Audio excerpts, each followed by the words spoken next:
सुप्रभात सज्जन श्रोते हो.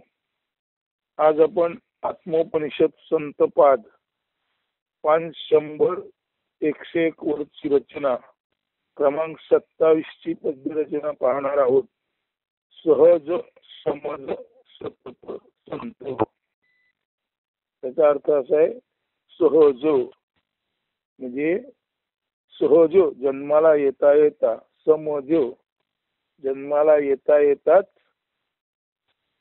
संत समज म्हणजे समत्वात जन्मणे, सहज बरोबर जन्म घेणे, सतत संत म्हणजे संत जन्माला येताना त्यांच्या बरोबरच सहजासहजी समज समत्वाचा जन्म झालेला असतो आणि ते संत सहजासहजी समत्वामध्ये सतत असतात. म्हणून अशा संतांना सहज समज सतत संत म्हणजे संत माणसं जन्माला येताना त्यांच्या बरोबर जन्मजात समत्व म्हणजे समज, सम म्हणजे समत्व, ज म्हणजे जायते, समत्व जायते, सहज सह म्हणजे बरोबर, बरोबर जन्माला येतो, समत्व जन्माला येतो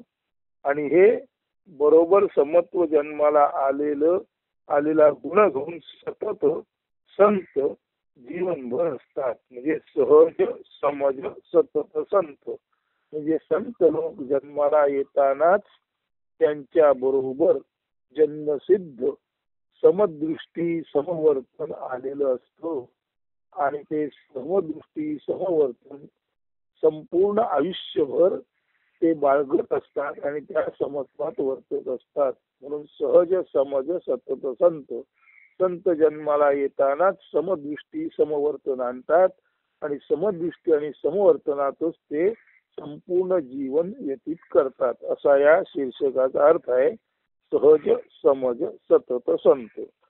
आता संत लक्षणे जी आहेत ती प्रथम नुसती ऐका. 1. जन्माला येतानाच समदृष्टी असणे हा त्यांचा नित्य गुण आहे. म्हणजे समज जन्माला येतानाच समदृष्टी असणे हा त्यांचा नित्य गुण आहे.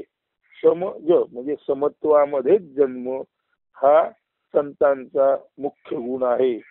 2. नेहमी अनंताच्या साक्षीत्वात असणे. हे जे संपूर्ण अनंत इन्फिनिट तत्व आहे त्याच्या साक्षीत्वातच संत कायमस्वरूपी असतात. की शरणता व शांतभाव म्हणजे मनबुद्धी निष्कपट असणे, निर्मल असणे आणि अत्यंत शांत असणे. 4था गुण त्यांचा द्वेष आणि भेद. ते द्वेष रहित असतात, भेद रहित असतात आणि द्वेष रहित असतात. कुणाही बद्दल त्यांना द्वेष नसतो. कधीही त्यांच्यामध्ये द्वेष म्हणजे अतिरेकी आवेश नसतो आणि कधीही त्यांच्यामध्ये भेद नसतो. म्हणून द्वेष भेद रहित असणे हा चौथा गुण संतांचा आहे. 5. निर्हेतुक सर्वाप्रती करुणामृत श्रवणे. सर्वांबाबत त्यांच्या हृदयामध्ये करुणारूपी अमृताचा स्राव चालू असतो आणि हे सर्वांबद्दल करुणा बाळगणे हे सुद्धा त्यांच्याद्वारे निर्हेतुक म्हणजे स्वतःचा काही हेतू नसताना केवळ आणि केवळ निरपेक्ष भावाने सर्वांबाबत करुणामृत स्राव म्हणजे करुणारूपी अमृताचा प्रवाह त्यांच्यामध्ये चालू असतो. पुढे 6वा गुण सुख दुःखातीत. सुख आणि दुःख यांच्या अतीत कायमस्वरूपी संत असतात. 7वा गुण सतत निर्मल मृदुभाष. नेहमीच स्वच्छ निर्मळ आणि मृदू म्हणजे अंतःकरणाला कोवळेपणाचा स्पर्श, दुसऱ्याच्या अंतःकरणाला कोवळेपणाचा स्पर्श करील, मुलायम स्पर्श करील असं सतत निर्मल आणि मृदू बोलणे. 8. टवटवीत हास्यभाव. त्यांच्या चेहऱ्यावर कुसुम कोमल प्रसन्न टवटवीत असा हास्यभाव असतो. 9. मधुर आशीर्वचनाने युक्त बोलणे. बोलताना नेहमीच सर्वांना आश्वासक वाटेल आशीर्वादाचं वाटेल, मंगलकारी कल्याणकारी वाटेल असं बोलणे. 10 बंधरहित मुक्तिदायक वचन वर्तन. त्यांचं जे बोलणं असतं ते बोलणं लोकांना मुक्ती देणारं आणि लोकांची बंधनातून मुक्ती करणारं म्हणजे संतांचं बोलणं म्हणजे वचन आणि त्यांचं वर्तन म्हणजे संतांचं बोलणं आणि त्यांचं आचरण लोकांची बुद्धी लोकांची बंधनातून मुक्ती करते. संतांचं वर्तन आणि संतांचं वचन सर्व लोकांची बंधनातून मुक्ती करणारे असेच असते. 11 कैवल्य दान देणारे. संत समोरच्या माणसाला केवळ आणि केवळ सांगतात, बाबा रे तू शुद्ध निवांत अहंकार रहित राहा आणि असा जर तू कैवल्य राहिलास तर निश्चितच तुला परमेश्वर प्राप्ती किंवा मोक्ष जो म्हणतात त्याचा लाभ होईल. असे हे सद्गुण संपन्न खरे तर दैवी संपदा विभूषित संत सज्जन तुम्हा आम्हा सर्वांनाच आपल्या जीवनात लाभोत अशी प्रार्थना त्या देवाजवळ या काव्यात केलेली आहे. तर सहज समज सतत संत यातील संत लक्षणे आपण पाहिली. ती 11 संत लक्षणे आहेत आणि 11 संत लक्षणावर आधारित हे काव्य आहे. ते आता मात्र काळजीपूर्वक ऐका आणि ऐकताना हा जो संत लक्षणांचा अर्थ सांगितलेला आहे तोही तुमच्या ध्यानात असू द्या.